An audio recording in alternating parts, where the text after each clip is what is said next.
What's going on, family? You're tuned in to Real As Real Radio 104.1, your nightcap of comedy. My name is Ken Miller in the big chair tonight. Hey man, James is out on the boat. And Jeff Kaufman is out on the West Coast doing a conference. I told him to make sure don't wear red or blue. And he texted me back and said he got on gray. So he probably still gonna get his ass kicked. But I'm joining the virtual studio with my comedy family. I'm gonna start off first with our therapist, the real last therapist, Miss Aimee LaCour from the Pillow Fort Podcast. Aimee, how you doing? How was you? This is Wednesday. We didn't record Monday and Tuesday, so I don't care what y'all talk about. How was your weekend, sis?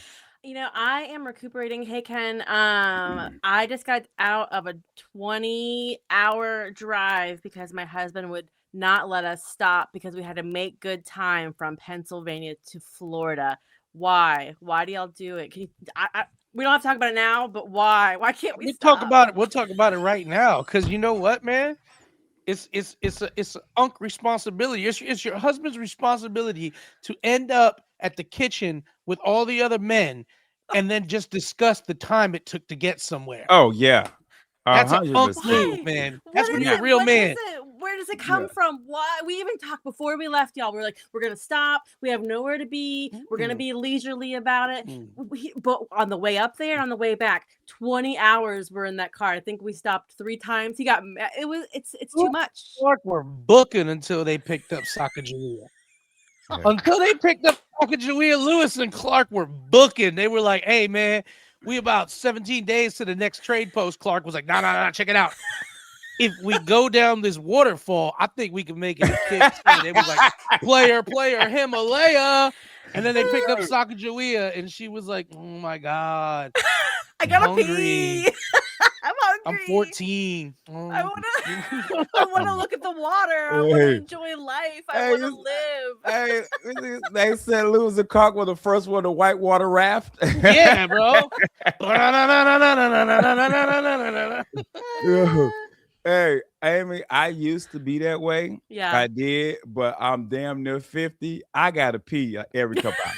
I It's to the point where if I'm road tripping, I won't Yeah. even drink. I won't drink water. I won't drink soda in the right before we leave. So my thing is this: I know my wife is going to sleep. That's her thing. As soon as we Mm-hmm. get in the car, she's like, "I'm gonna keep you company." And as soon as we turn off of our road and get on the 414, my wife knocked out. I don't know what it is about the 414 hour before she done, bro. So what I always do is I take a 5 hour, I take a shot of a Pepsi, Coke, or tea.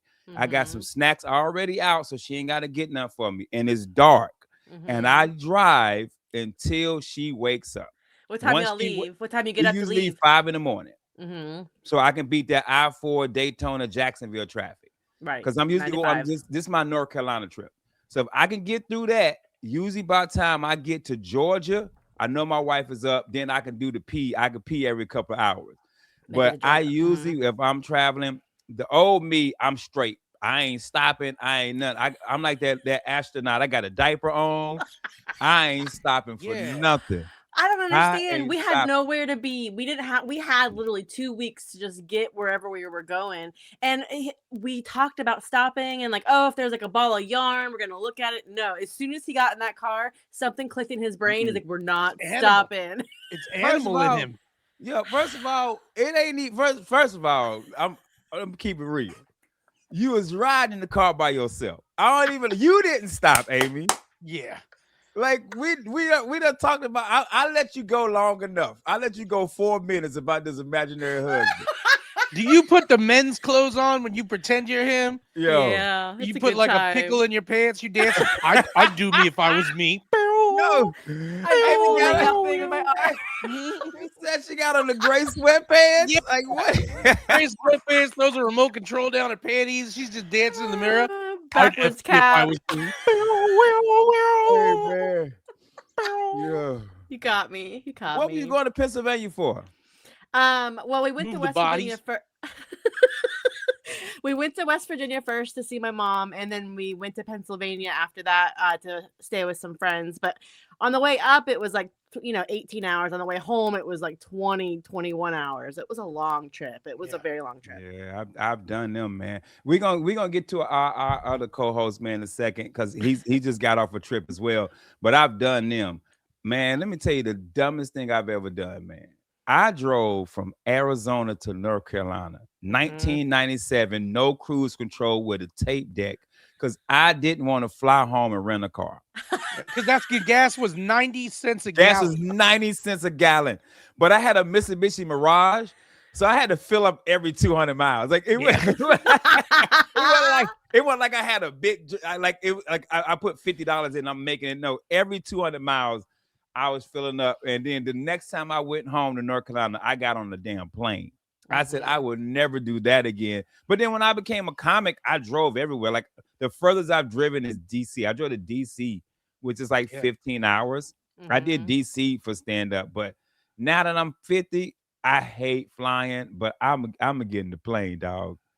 I Yeah, can't do that. that's the thing about, like, I know we gotta go on, but that's a fly-in takes just as long now because you gotta get there 3 hours early, and so I like the Girl, it's the drive. Clearport for me, baby. You get some Yeah, class. Get some Yeah. class. Speaking of Clearport, our Yeah. other host coming in, man, the man that helped start this thing, who is fresh off of his trip that I really, really want to hear about because I'm so proud of these brothers, man. Miguel Colon Jr. We call him Miguel Colon Jr. because he know who his daddy is. What's up, my brother? What's up, man? Yeah, Aimee. Girl, you taking your shoes off back in the day? Nah, girl. TSA pre-check global clear. I walk in there twirling a pistol. They like, hey, Gelly's here. I'm like, what up, boys?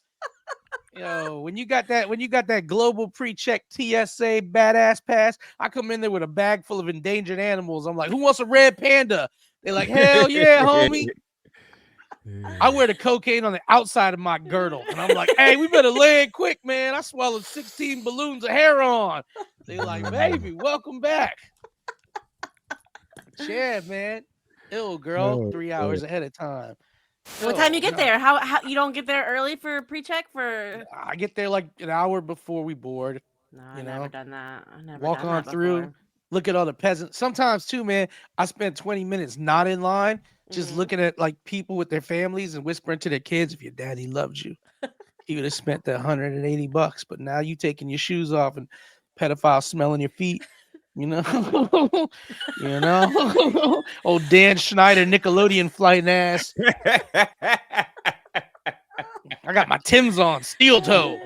Yo, I'm dude twisting one smelling up in your the feet line. like, yo, he got a all that shirt on. Wait. Yeah. Just some Chester in line with a big smile. He's like, that one smells 11. You know? Ew. I tried to make an appointment for that one time and it felt like a scam, and then I never wanted to do it because, like, you Like a have to scam. You're making an appointment with the government. Of course it's a scam. not out in Yes, Deltona. In Deltona, you have to do it at like a nail salon, and they have to What? email you. Then they email you back because No, I they didn't try want to get you to. No, They no. try to get you. Yeah. Yeah, that's a scam. Yeah. They try to get you to move a package definitely at work. Yeah. Yo, you just said nail Baby. salon. Yeah. You definitely getting scammed, bro. Look it up, y'all. In Deltona, like there's not an office out here, and it's like I'm not gonna drive all the way to the airport for an appointment in Deltona. So it's like you have to like email them, and then you got to go to a notary, and then it's a whole thing. I've tried a few times, and I'm too scared. I don't want to get Deltona scared. is crazy. They're like, you got to go to the mayor's office and find 3 silver stars hidden in there. And then you got to go to the nail salon and talk to Quan, and she's gonna hook you up with a little French finish on the tip. And then you got to take this gat and sneak it. If you can sneak this pistol in, you got global. You're ready to roll. Yeah, I do like a French tip. You know what's up. Like, Hey, you walk in the nail salon, Quan is like, oh, you here for Clearport? Oh, Yeah, the beaded curtain. I need you to take this mogwai across. Don't feed it after midnight, but it's always after midnight. All right, I want to go now. I'll go now. I'll go back. That's Hey. fun. Dog, It's always after midnight. when I do that joke, I say don't feed him after midnight. I'm like, yo, it's always after midnight. It's always after midnight. After the first time Always. there was midnight, it's been after Always. midnight since then. There's some plot holes. There's some loopholes and gremlins. Yeah, For don't sure. get them wet. And Where do the they live? timeline? I mean, there's different time zones too. Like that's the thing. Which Yeah. midnight? There's a whole. I have a lot to say about that. We'll have to talk about that. Listen, mogwai shopping's very difficult. It's very difficult. There's like, you don't feed them after midnight. You can't get them wet.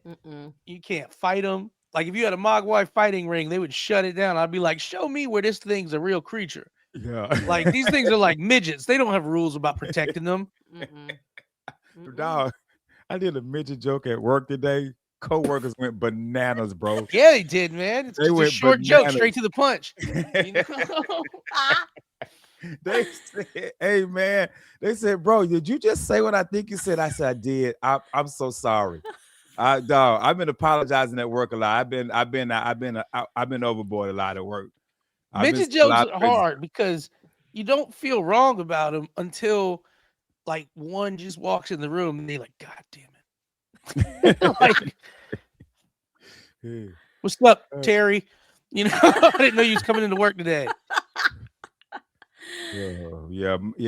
Dude, my coworkers is telling me that I've been like super. Jokes have been really dark lately. Good. Because ever since Kenny passed, like my jokes are just like, "Hey, dog." you're trying to feel something. Yo, oh, Yes, Ken. Yes, feel it. dog. I'm gonna tell you one. Yeah. So Let's it's two co-workers of mine. One of my co-worker, he got arrested and he's on 30-year probation for child molestation for a kid under 12 years old. And then we had another coworker who's retired now who got stage 4 cancer and might be dying. And I said, yo, they gonna get that dude cancer, but not the child molester. God, wrong for that. Yeah, he got Office the went, file but screwed up. he must have been on the wine that night. Yeah, yo, him He and did Jesus something. just kicking it. God, Man, crackers. they was at work like, dog, did you just say? I said I did. I'm so sorry. I'm so sorry, bro. Because They you can did always give me tell one. when God lets Jesus run the night, God's like, hey, man, I'm going to go check on the rest of the stuff in heaven. Jesus, you got the helm. Hell yeah. Jesus on the phone. Hey, Mark, Luke, Paul. Hey, get over here, dog. I got gallons of water. You know what that means, player? I'm taking the wheel. Getting lit. And they just all in heaven. Pop, pop, pop, pop, pop, pop, pop. Pop, pop, pop, pop, pop. God's like, hey, man, Tequila. did you take care of that pedophile and give him cancer? Give the pedophile cancer. Next time. I We'll gave get it to next the time. kid. Man, I was wondering what this kid did. I was like, you gonna let him get diddled and get cancer? This kid's an a-hole. Bro. My bad. God's like, you Whoopsie always do this daisy. when you get drunk. Remember when you made the platypus? We was lit. I said, give me a duck, give me a beaver. I got an idea. Make it poisonous. Yeah. Of course it lays eggs, player. Platypus are poisonous? They have poisonous barbs on their What? nails. Yeah. Bro, that's so funny. Guys sitting there like, I know you didn't let the Patriots advance again. Man, hey man, my bad. Yo, we was up here getting it in, son. You know I hate the Jets. You know that, yo. You know how funny it'd be if all the bad stuff actually happened because God went on vacation. Yeah, he just went on vacation for a weekend. Hey, the worst part is too, hey, God's sitting there on vacation, his phone's blowing up, and it's like Satan. He's like, hey, what's up, player? Hey, dog, I ain't trying to tell you what to do, but you know what he's doing up there? I was waiting on this pedophile that's supposed to die of cancer, and I'm just getting little kids. Like, I'm not prepared. We don't have the nursery ready right now. We didn't know. We only get the nursery ready when we know Israel's making a move. Hey, the devil like, God, you know it's bad when I call you. Yeah, man. You know what's up, man. Hey, good looking out, homie. You the realest. All right. Because I got this joke too, man. I don't think people get it. Like religious people don't get it. The devil's not God's enemy. He's like supposed to be man's enemy, but he ain't like he tried one time with God. He got put in his place. But I don't think now like God's like, what you doing here, Satan? He's like, hey, what's up? What's up, Lou? Nothing, just doing. Just doing. Man. And with that being said, we got to take a commercial break before we go to hell. We'll be right back. Real Lounge, Real Radio 104.1. We are back. Real Ass Real Radio 104.1, your nightcap of comedy. My name is Ken Miller in the big chair tonight. Guys, do us a favor. Go out there, like, subscribe, and follow, and shoot us some messages, man. This week, I'll be working on updating our YouTube page because I know we're a couple of weeks behind. Also, please, if you're in an accident, slip and fall, make sure you reach out to Kaufman and Lynn, the law office of Kaufman and Lynn, who are official sponsor. Also, too, check out our other sponsor, the Orlando Funny Bone, orlando.funnybone.com. Funniest, best comedy club in Central Florida. James is out on the boat for the next 2 weeks.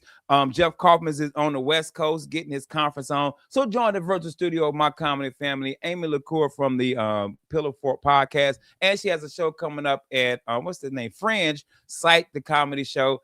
And also join the virtual studio of my comedy brother, Mr. Miguel Colon Jr. Miguel just got back from L.A. How was the shows, bro? Hey man, it was a blast, and this is actually my first time in LA. Wow. I've been a lot of places. I'd never been to LA, so this is my first LA trip. And when I go to LA, it's it's 1996 LA. Yeah. So like I was pressing my Dickie suits. I was like, got to get the cuff and the crease right, show these guys respect. It's not that anymore, guys. It's not that anymore. It's cool. It's LA's cool. It's very expensive though. Very expensive. Gas was like $6 a gallon. Dang. I was like, and there was smog everywhere. I was like, how does this equate? Like, if gas was $6 a gallon here, I'd be like, I'm riding a unicycle. Like, I'm not. I can't understand the same place that has like lowriders that get 8 miles to the gallon, and then they're also like, we get $6 a gallon. Dang. If I lived in LA, if I was in LA, I would never drive further than 2 miles anywhere. I'd be like, no, I can't work there. That's 3 miles away. Mm-hmm. But it was wild. And then I went and did all the LA things that a kid who grew up listening to 90s rap thought he had to do. I went to Roscoe's Chicken and Waffles. We did that. Yeah. It's all right. But here's the thing, man. I've been living in the South for like 25 years. I get chicken and waffles from a gas station that slap. Hey, bro. Those Everywhere. chickens, so good. Everywhere. Chicken waffles anywhere in Orlando on a dog Saturday or Sunday, you'll find a good brunch with chicken and waffle. And Chicken it's and no waffles. R&B music. And you ain't got to worry about a gang shooting you when you walk outside of it. Yeah, and it slaps harder than anywhere else's chicken and waffles because it's like chicken and waffles here isn't some kind of like niche thing. It's just, that's breakfast. Mm-hmm. But LA was cool, man. We had a good time. Like I said, man, I was like a 90s rap kid out there. So like I stayed one night in Inglewood, and I remember I was talking to the dude at the gas station, and I was like, Inglewood, always up to no good. And he was like, huh? I was like, you should be ashamed of yourself. Like, sir? Yeah, you Gonna should buy be something, ashamed sir? of yourself. There's a lot of Armenians out there. I had never really had a lot of experience with Armenians. They're like if Puerto Ricans were from Greece, because like they got our haircuts and our lineups, and they wearing like our clothes, but they're like Mediterranean people. So that was cool, man. It was nice. It was nice for me because they were everywhere. They were all loud and driving all these loud cars and being obnoxious. And I was like, oh, damn, white people, I get it. My bad. I was like, oh, wow. So this week, okay. Well, wow. Okay, well, maybe I'll talk to some of my guys when I get back home, I'll be darned. Eyes open, we did the Hollywood Improv though. Yeah, them Kardashians, them Armenians. Ain't they Armenian? Mm-hmm. Okay. Yeah. But we did that just a furry people, part Wookiee. And we did the Hollywood Improv though. It was fire. It was cool. When you go to an AA club, like a top-notch A club, a world-famous A club, it's a different vibe. It's a different vibe. Like there's a green room attendant. Not, it's not, it's not like, the homie who was assigned to serve the green room today. It's somebody whose job is to make sure the green room's right for everybody, all the different green rooms they got going on. They had the rider. It's like, no lie, they had Jolly's rider like printed out. And when we got there, they were just talking to us and they were like, we just want to make sure everything's correct here on the rider. And I'm like going over it and I'm like acting like I'm still just all like looking around like, oh, this food's for us. I'm looking at them like, well, where are the TGI Friday gift certificates? Jolly, give me a pencil. That was supposed to be in here, you know. Yeah. But the show Nah, slapped, man. that's nice, yo. It was How, good, guys. how It how was good. how does that We room went up. work? Is it a bunch of different rooms or is it a big room? How does the Yeah. Hollywood? I've never been to it. So there's a couple different rooms in there, and we were in the lab. The lab's like a 90-person room, and old school, low ceilings bar right there, packed up. But in the green rooms, like each room has their own green room too. So the lab has its own green room, and then the main room has its own green room also, and then they got another room has its own green room. So, but the green rooms are all upstairs, and then you can walk right out the upstairs, and they have a roof that you can just stand. There's no railings or anything. It's like super unsafe, but you could just hang out and stand there, and that's where everybody was smoking and stuff. And dude, we're out there up front just kicking it, man. And Andrew Santino pulls up. He's gonna do the main room, just talking, kicking it, comic style. Elijah Schlesinger pulls right up, almost runs us over with a car. Gets out. She's like, "I wasn't trying to run y'all over." And Jolly is the best. Jolly, we're talking to her for a good couple minutes, and then she walks away. And I was like, "That's Elijah Schlesinger," and he's like, "She a comic?" I said, "Yeah." I said, "Yeah, Jolly, she's a comic." I said, "Oh, okay." I was like, yeah. Dude, Anthony Jeselnik was there. Like it was a cool vibe. And we had a room packed out. Jolly sold out the room. Wow. And the That's shows were awesome. fire and the audience was fire. And I had fun with them, man. That's the thing. I had a lot of fun with them. And it was a good time. Then we went down the street, hung out at the Comedy Store. And we were hanging out at the Comedy Store, I'm gonna tell you one of the best moments for me. Walk right up to the Comedy Store, right there, the Comedy Store, legendary LA Club. In the very front of the Comedy Store, the names of comics that have all been there. Bam, dead in the middle, Eric Myers. Eric Our Myers. homie, Eric Myers. Wow. Yeah. Amazing. And I was like, bro, usually when I see Eric Myers' name somewhere is in the back of a hotel, do not give a room to. Yeah. You know? Yeah. That's It was amazing. cool. That's awesome. Hey, that's another one. Guy was on vacation. Oh, And Jesus like took Eric, bro. God was like, "Hey, dog." yeah. Yo. And the devil made sure Eric saved his soul before he died too. He's like, I can't have him here. Yeah. He wild out. Yo, Hey, the but cool thing too, man, we saw the homies. We saw Zach Bennett out there. We kicked it with Oh. Zach Bennett, Ray Reyes. I saw Ben Brainerd while we were out there. We went and kicked it with all them short dudes, man, little short kings from All the the coast. midgets. Yeah. And it was a good time. It was really cool, man. And Jolly killed it. Jake Ricker was out there murdered. We had a good time. We really came in there and crushed it and had a blast. And so I've been having a good time. We're out at Wise Guys in Las Vegas next month, and then Wise Guys in Utah, and then we've got some Comedy Zone dates. It's been great for me, man, because like Comedy Zone, like Looney Bin, Funny Bone, those are clubs I work a lot. But Hollywood Improv we're doing now, Wise Guys we're doing.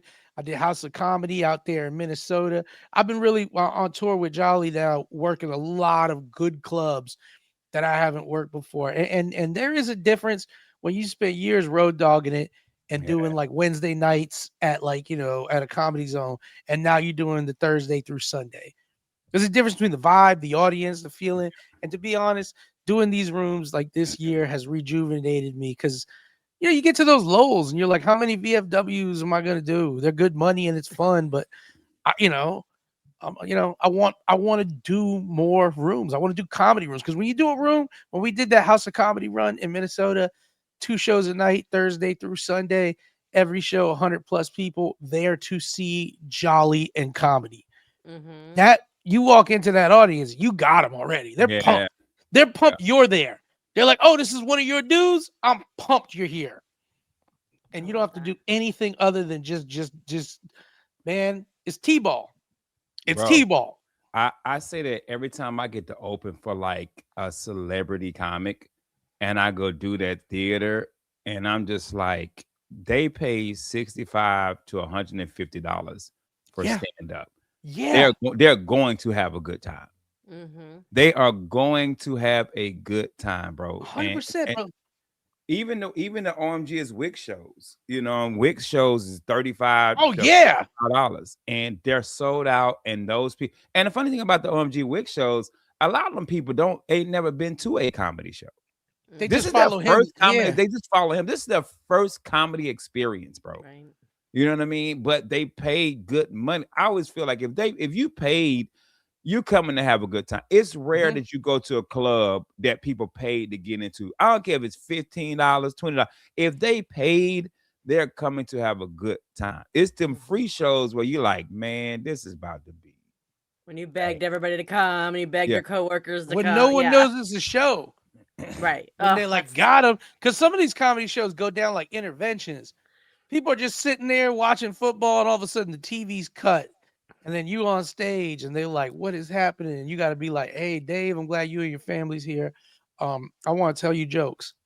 You know? Or they keep the TVs on. They keep the TV on, but they just put the sound down, and they're not even looking at you, just looking at the game. It's brutal. Yeah, man. I'm glad you had a good time, man, because I've told this story. LA owns me. Every show I've ever done, but I've never got to do like a club. It's been like audition type shows, or I'm out there for like a competition festival type thing. And I don't know what it is about LA, man. That city own me. I've bombed every time I've done comedy in LA. Every time. I got lucky, because we had such a blast. I flew Southwest out there too on the Buddy Pass. Think about Southwest on that Buddy Pass, though. I'm gonna tell you, man, you in that group C, so you the last 12 of 200 people, and you don't get assigned seats on Southwest. So when you come in that plane, you gotta find a spot, and the middle's all taken. Yeah, all taken, and it's all middle open. Yeah, middle's always open, bro. And so I found once when on the way there was this lady and her kid, and the window was open. And I was like, oh, cool, that's perfect. Because window's my joint. I like to lean up against the window and sleep. But as I was like, may I sit here? She was like, of course. She's like, do you mind if my daughter's a little girl? She's like, you mind if my daughter stays seated, though? She didn't want to get her up. She wanted me to pass by. And I had to make the choice. Do I pass this little girl booty to her face or D to her face? Nuts or butts? Yeah. Nuts or butts? Nuts or butts. And I thought about it, and I was like, booty to the face. Because booty to the face is rude. But D to the face is like, because if you lay him out in court, you're like, Your Honor, he put his booty in my face. They're like, you gross. Yeah. Ew. Or it's hilarious. Like, ew, he's silly. But if you like, yeah, man, he put his D in my face, they like lock him up. Yeah. Yep. And they never forget. They never forget. Yeah, you gotta Good do choice. you gotta Good do choice. butt to face on that one, bro. Butt to face was the right call, man. And then she was playing some like little like touch screen game, and I could tell she was a special needs child, and she was playing this touch screen game. And then, but she wasn't doing good at all. And it was kind of like frustrating me. It was like one of them like Bejeweled games. So at one point when her mama fell asleep, I just hopped on them sticks and I was knocking it out. But then her mama woke back up and she was like waking her dad up. And she was like, look at her score. She's doing so good. And they were both like looking at it. And I was like, be quiet, be quiet, be quiet. Because I rocked it. I was bejeweling all of them. And then I could tell because her mama looked at the dad and she was like, this is the second time she got a score this high. And I was like, second time? And I looked at the dad. He was just staring at me angry because then I realized last time she got a score this high, it was him. And just beat his high score. And I was like, I'm not going to say nothing if you don't, And with that being said, we got to take a commercial break. We'll be right back. Real Labs, Real Radio 104.1. Back, Real Labs, Real Radio 104.1. Your nightcap of comedy. Ken Miller in the big chair tonight, guys. Do us a favor. Make sure you got there, like, subscribe, and follow. Shoot us a comment, man. Leave us a message. We appreciate that. James is out on the boat right now, and from the law office of Kaufman and Lynn and the Under Oath podcast, Jeff Kaufman is out in LA right now getting his conference on. But if you got a slip and fall auto accident, make sure you hit up Kaufman and Lynn, man. I'm joining the virtual studio with Aimee LaCour and Miguel Colon Jr. Aimee wanted to talk to Miguel some more about Hollywood. Yeah, one question I had, Miguel, like when you're in that spot of like, people are happy to see you and those rooms are filled and you feel like it's going to be a good room. how do you deal with that as far as material goes? Do you stay with like your tried and true, or is that when you're trying something new? Like, what do you? How is your Hell vibe no, when it comes to that? you get loose with it. You You do get get loose with loose it. with it because you're like, hey, we're gonna have a blast. We're gonna have a blast tonight. And I mean, Mm-hmm. you read them, I try to start most of my sets off with something organic up front. Mm-hmm. I start off with this is, I mean, just to let you guys know the structure of my comedy. My first words out of my mouth, I want to get a laugh out of you, a good organic laugh. Right. That's how I want to introduce myself to you. Then I want to spend the next minute to two getting you to like me for who I am, not pandering, but for who I am, so that you're going to understand. So that once we've gotten there, once you organically laughed when I first came out, and now Mm-hmm. you like me for who I am, now if I want, we could go some places. We could Mm-hmm. go some places, and you're going to give me the benefit of the doubt because you're like, I like this dude. I like this dude. Mm-hmm. So when you Mm-hmm. walk into those rooms where it's like, a sold out show to see a headliner that you're working with, and everybody's pumped, and they're just already like, oh man, this is going to be great because after these couple dudes, we get David Jolly or we get Cam Patterson or we get Russell Peters, and they assume, well, Russell Peters, Cam Patterson, David Jolly, they're not going to be bringing anybody who's whack, so they're already they're lined up. Right. So once you get there with them, and you're doing 15 minutes, so you're not doing a lot of time. You're doing like Mm-hmm. 15 minutes. Uh, Once you get there with them, once you get on stage and have some fun, then in the middle of it, I feel personally, I'm like, we get a little loose. We Right. get a little loose. We can have a good time. But it's way better than when you are just doing what you know is gonna work. Right. Because that's fun too, especially when you're crushing it. But there's just a part of you that's like, but I want to have some fun tonight. Right. I want to have some How fun long did too. it take you to get to that? Like, did that? I know you've been doing it for a long time. I'm still kind of new. Like, did you always do it that way, or did you kind of find your footing as you And it went took me along? about 3 years before I was really comfortable with who I am as a comedian to begin Yeah. even trying that. The Right. first 3 years of comedy, I was like, I'm gonna go on record. The kid was good, guys. Kid's been good. I'll just go on record here, not to bonkers brag, y'all, but and not to bonkers brag, but my first show, I did an open mic at Vane, and my second show, me and Jersey were in Pittsburgh. So my Nice. second show, I did an open mic in Vegas. And now to the truth about it is Jersey just needs somebody who can rent a car, and stuff. But whatever. I went from Vane to Pittsburgh that week. And that's how it was. I did Vane on Wednesday, and he was like, "You want to come with Yeah. me to Pittsburgh on Friday?" And I was like, "Let's go." And then I was like in the Looney Bin in Oklahoma with him and all these Right. places because he didn't have a driver and he needed somebody who could do 10 minutes because Jersey could do 2 hours, staying on top of Yeah. his head. So he wanted Mm-hmm. Yeah. somebody that could do 10 minutes for his feature act, could help drive him around, and was good. So I spent my first year of comedy after one open mic doing rooms like Looney Bins, Comedy Zones. Mm-hmm. I was in Comedy Works in Denver. And then because people didn't know I was so new to it, guys like Alex Yu, Dean Napolitano, Eric Myers, they were taking me with them too, thinking that I must have been doing this for a long time somewhere else. So my first like 2 years of comedy were like that. And then when I Mm-hmm. stopped working so much with Jersey and had to book my own stuff, I didn't know what to do because I had never done anything but just wait for one of these guys to call me. So I Right. remember going to like open mics and being like, damn, this how y'all living? Like, Yeah. whew, Slogging. what do Yes. you mean Yes. sign up a piece of paper? Aren't I supposed to wait for Margaret to call me and be like, hey, do you want these dates? Y'all got my And rider. Y'all got my so, rider. yeah, I mean, and it wasn't like I was traveling with big dog comics, but I was traveling with working comics who were road dogs. So my Yeah. first, honest to God, 2 years of comedy, I was just road dogging it, not realizing that for most other people, you're just doing mics, mics, mics.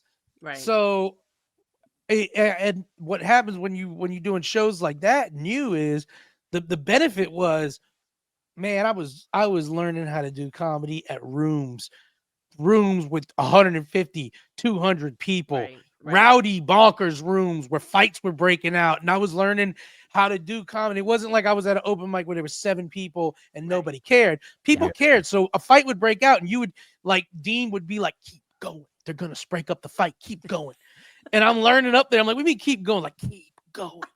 So I'm learning that. But the thing that I lost from it was I didn't learn for the first 2 years of comedy how to go up there and not just do what worked. Right. I was doing what worked. I knew what worked. So I spent the next year, maybe year and a half, learning how to do what I wanted to do and trying to make it work. And then, because the first 2 years of comedy, I was probably doing the same 20 minutes Mm-hmm. every night. There wasn't much difference. I knew it worked. Right. I nailed it. That's what they wanted. Ken had told me too, when you get invited on a show, you do what they saw. And that Right. makes sense. So that's how I spent the first 2 years. And then that third year, I started, experimenting and trying. And that's when I got the confidence. And, I was lucky because I was already being able to feature for a lot of people then. But Right. once you start headlining too, the first couple headlining shows you do, there's a lot of pressure on you now for this time. Man, 45 Mm-hmm. minutes to an hour seems like forever when you're not fully confident with the material. Right. At this point now, when it's like an hour long show, I'm like, what am I going to do? I guess I'll do this. We'll do some crowd work, this. But in the beginning, when you get your first headlining gig and they're like 45 minutes and you've only really felt comfortable doing 30, Right. Yep. that extra 15 minutes is 50% more than you've ever done before. Bro, I never forget, man. I got my first headlining gig, Daytona Bonkers. And I got it because there was not a headliner that would let me feature for them that I wanted to work with. Now, it was the Orlando 'Cause you were headliners killing loved it. me, but headliners that were not Orlando did not want to work with me. So I got bumped up and I was like, look, man, I got 25 minutes, if that. Man, my first headliner said, Aimee, I did 27 minutes. I got off stage. Jimbo was his name. Jimbo. Jimbo, like, hey man, you got some more time to do. I said, I Yeah. don't got no more time. What do you want me to do? I don't got no more time, man. The next show, and it's crazy because like Nat Baymel, who was my comedy partner at the time, was not a good comic at the time. But he was my friend. He was my best friend in stand-up. Yeah. So I was like, hey, I'll do it if Nat can feature for me. And they Mm-hmm. were like, no. I said, well, then I don't Yeah. want a headline. They were like, all Right. right. And Nat bombed all weekend. So of course now I'm following the bomb Ugh. and I'm on stage and I don't got 45 minutes. So that was the time where I would do 25 minutes and then I would do 15 minutes of stock jokes. My Just Mm. street first jokes. headlining gig was in South Florida somewhere. It was called like something 49 or something 29.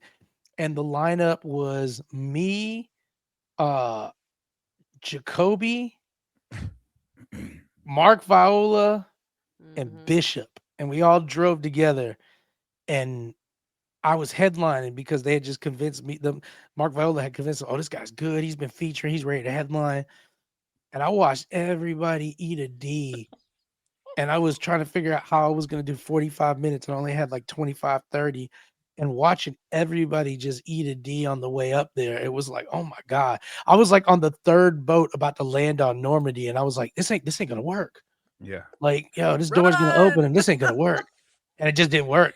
And I only did like 25 minutes and I was supposed to do 45.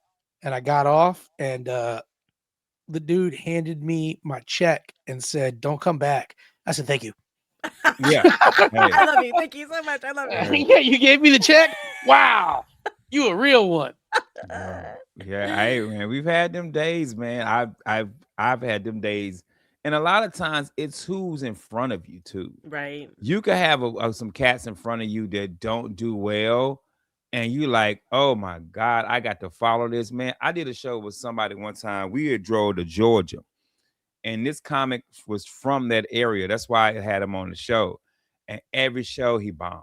Ugh. And as I spent 15, 20 minutes of that show trying to get the audience back. Oh And then gosh. when I finally got them back, now I got 25 minutes left. You know what I'm saying? Yeah. Like I spent half of my set trying to get them back. So that's why a lot of times people are like, oh, let me feature for you. And I'm like, no, and if you're not funnier than Dwayne, if you're Yeah. not funnier than Preacher, if you're not funnier than Justin Lawson, you're Not not worth it. funnier than Akeem Woods. No, Mm-hmm. you cannot feature for me. If you're funnier than any one of those four guys, let's ride. And Tim Right. Allen. If Yeah. you're not funnier than any of those five guys, and I'm talking about at the feature level, not a headliner, at the feature level, no, Right. you can't open me because I'm telling you, there's nothing worse as a headliner than following a comic that bombed, and you got to be the one to bring them. And you spend your first 5 to 10 minutes It's like a job.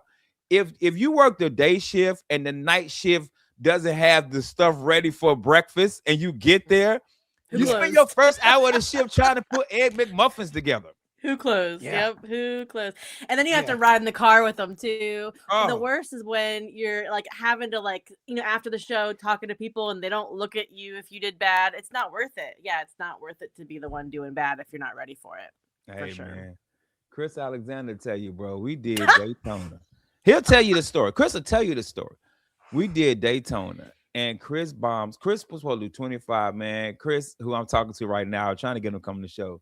Chris did 16 minutes and messed my name up. Called me Ken Williams and messed my name up. And so, of course, I spent the first 5 minutes making fun of Chris, not knowing me and us being friends. And on the ride back, he just quiet. And I'm like, dog, you can't go with me anymore until you get this. I said, you have to understand. I had to spend 5 minutes making fun of you to get the audience back. Like, all right, it's stand up. Because if you do the Deltona room for Bonkers, it's a 2-man show. Yeah. It's you in the opener. It's no host. There's no guest spot. It's just y'all two. So if that first dude bomb, you got to be the one come fix it. I had to spend 5 minutes making fun of this dude. And once I finally got them on my side, I can go into my set. So yeah, man, if you got a couple cats in front of you, and I don't know, you said everybody bombed that night. So I'm not just making fun of them. I'm just saying in general, as a comic, you the headliner and you got somebody in front of you and it don't go well, woo! It's a long night, bro. It's a long what do you night. do in that spot that Miguel was in? If you know it's like with the OMG Wix, do you play around a little bit or do you stick to your material when you're in that like feature spot? With Wix, I stick to my material because his crowd they don't know stand up.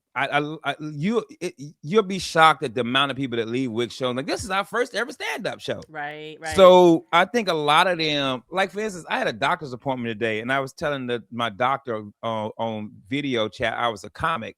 She said, "That's crazy how y'all get up there and just do crowd work all night," because that's all she knows. Yeah. So I think a lot of them just know like that type of comedy and crowd work and talking to people. So when we and Mike, we're up there, me and Hurley here, we're up there doing straight stand-up 20 to 25 minutes straight comedy. They're like, yo, this is amazing. And they get OMG's Wix, so somebody they really want to see. So no, I stick to the guns because a lot of those people have no idea what stand-up is, man. And I hate to cut us on this, man, but yo, we almost done.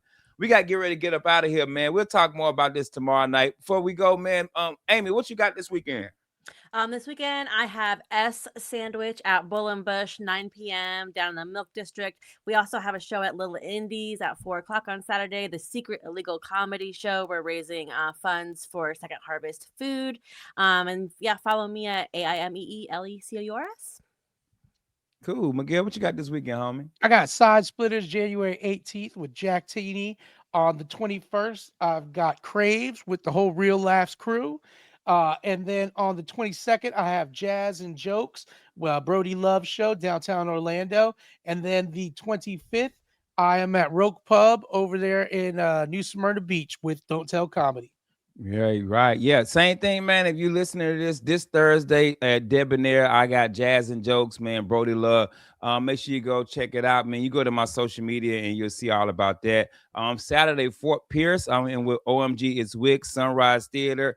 If I'm not mistaken, it's damn near sold out. You might have about 4 or 5 tickets left up in the balcony.